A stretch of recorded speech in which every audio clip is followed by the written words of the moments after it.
Friends, Neha એજ્યુકેટરમાં આપનું સ્વાગત છે। આજે હું તમારા માટે લઈને આવી છું એકદમ ક્વિક રીત 41 થી 60 ના સ્ક્વેર કરવાની શોર્ટ ટ્રિક્સ, રાઈટ? તો ચલો બિલકુલ પણ ટાઈમ વેસ્ટ કર્યા વગર શરૂ કરીશું। તમને સૌને 40 નો સ્ક્વેર ખબર છે, રાઈટ? 40 નો સ્ક્વેર શું થાય છે? 1600। તો આપણે પહેલા 16 અહીંયા લખી દઈશું, રાઈટ?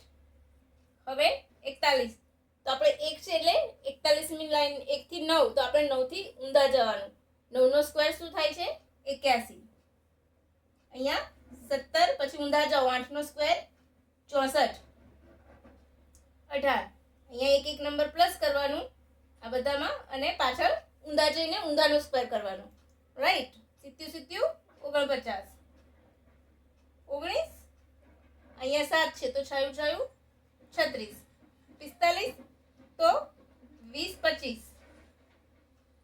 46 તો 21, 4 છે 4 છે 5 છે તો 4 નો સ્ક્વેર 16, પછી અહીંયા 16 છે તો 3 નો સ્ક્વેર 9, 9 હોય એટલે આગળ 0, એક નંબર હોય, 1 ડિજિટ હોય એટલે આ 23, એક 1 ડિજિટ છે 4, 24, 1 ડિજિટ છે, 1 નો સ્ક્વેર 1, 2500। ક્લિયર થઈ ગયું? હવે આપણે અહીંયા સીધા આવી જઈએ। નો પેન નો પેપર। હવે એક નંબર જેમ અહીંયા વધીએ છે એટલે આપણે અહીંયા પણ વધીશું આગળ। હવે જેમ અહીંયા પાછળ 9 નો વર્ગ પાછળ લીધો તો અહીંયા આપણે 1 ના વર્ગથી જવાનું, સીધા જવાનું। 53 નો સ્ક્વેર 28 0 9, 54 નો સ્ક્વેર 29 કેટલા 16, 4 નો સ્ક્વેર એટલે 25, 25 નો સ્ક્વેર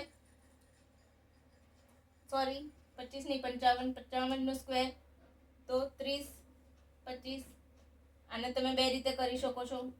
પાછળની ડિજિટ છે 5, તો 5 નો સ્ક્વેર ને આના પછીનો નેક્સ્ટ નંબર 31, 6 6 36, 57 તો 32, 77 49, 58 તો 33, અને 88 64, 59 તો 34, 81 અને 60 એટલે 3600। 6 6 36, 2 મીંડા થઈ ગયું। વિધાઉટ પેન વિધાઉટ પેપર, નો પેન નો પેપર, રાઈટ? મજા આવી ને ફ્રેન્ડ્સ? કેવું લાગ્યું? મજા આવી હોય તો લાઈક શેર સબસ્ક્રાઈબ જરૂરથી કરજો।